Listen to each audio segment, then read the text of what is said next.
nekigendererwa cyo kutungura ebyange biherire amarindiro g'enyamaishwa ab'ekitongore kya Uganda Wildlife Authority bakasharamu kugumana bahaye ebicweka 20 ahari 100 bya sente z'orukushoorozibwa hagati z'amarindiro g'enyamaishwa okukora emirimo y'entunguko omu byange ebi nk'enguuto, amashomero, amarwariro hamwe n'ebindi ebirikugasira abatuura. Because Uganda Wildlife Authority believes in working together with communities adjacent to the park and far away to conserve.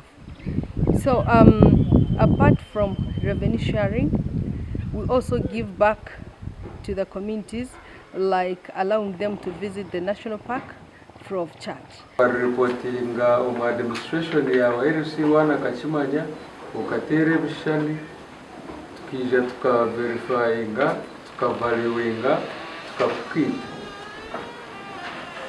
konka iturege yaryo cyori kimwe ukabihangone eka tubuze kishani cya eka y'cyori haziteka ndatagambira ngo sintezo zishemeye kuba nikora omuraka egere kwatana na paka teka nukurugamba mbwene hate sentezo nikore imirimo myinshi nizibombekera amashomero nizikore nguto nizereza abantu amadamu amaiza higatari. Omwaka ogu irindiro ry'enyamaishwa rya Lake Mburo nirija kwayo sente z'orukwingana Miriyooni 85 omu byange ebiheerire. Bwene bw'obujunaanizibwa bwibara muntu okugira ngu twapurizavinga ninga twarinda gye paaka y'eiteki nambwe nitera omuranga nimpuriramu abantu abakwijamu okwiga kwita enyamaishwa poachers abakwita enyamaishwa ezi abokuba abarambuzi abarikuga heeru y'amahanga abakuruga omu East Africa abakuruga omu nsi ezindi nibareetwaho kureeba enyamaishwa ziri omu paaka egi. Encourage many people to come and have time and enjoy tours in Lake Mburo National Park free of charge on 17th and 18th of October 2024.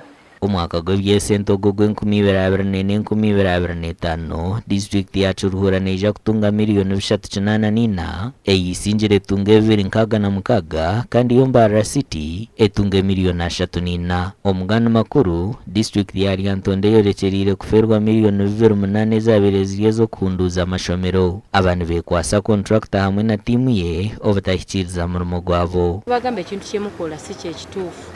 Era ne tubabuuza ne sente zebakasasulako nga balina nga basasula ku kibuga nti ekitundu kyetaaga abantu bano basasulibwe ng'omulimu gulina okukoza eki naye tebawuliriza ddoboozi lyaffe kubanga tetuli batekiniko.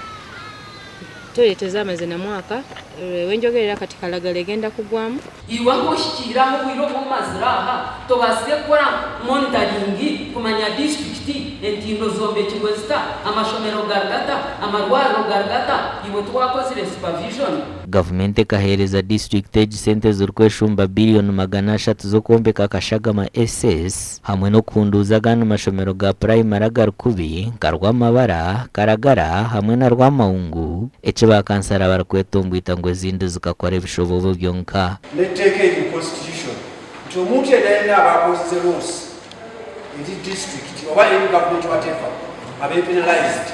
Can you please take up that resolution?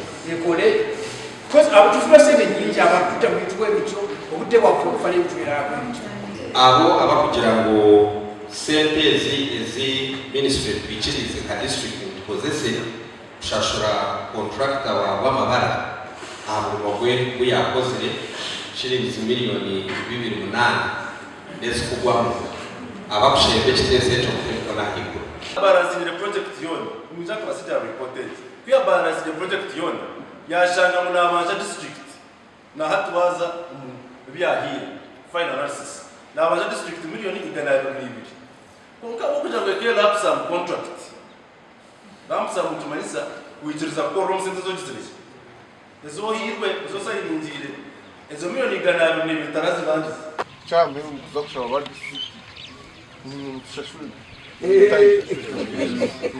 kwa kontu akusatira kubona kizimu tutashashurwa kwatayo certificate bagwa bari mu kabito ukabasta. Aha bwa TV West ndi era akiza na Sandeke William.